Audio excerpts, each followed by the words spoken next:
ಕಷ್ಟನೂ ಸುಖನೂ ಒಬ್ಬರನ್ನು ಕೇಳದೆ ನೇಗಿಲನ್ನು ಹೊತ್ತ ದೊರೆಯೇ.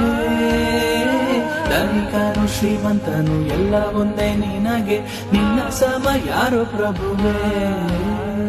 ಕಾಯಕವೇ ಕೈಲಾಸ ನಿನಗೆ, ಉಳುವ ಯೋಗಿಯು ಕೇಳಿಕೊಳ್ಳುವೆ ಅದೇವರಿಗೆ, ನಿಂಗೆ ಹೊಟ್ಟೆ ತುಂಬ ಊಟ ಕೊಟ್ಟು ಚೆನ್ನಾಗಿಡಲಿ.